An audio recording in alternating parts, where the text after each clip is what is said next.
Meaning of hedonism. Hedonism. Hedonism.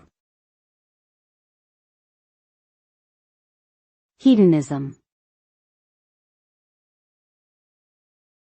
Hedonism.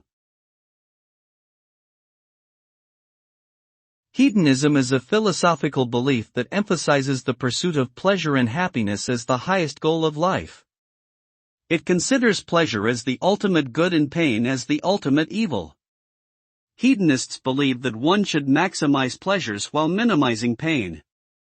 This belief system can manifest in various ways, such as indulging in physical pleasures, seeking new experiences, or pursuing personal goals and achievements.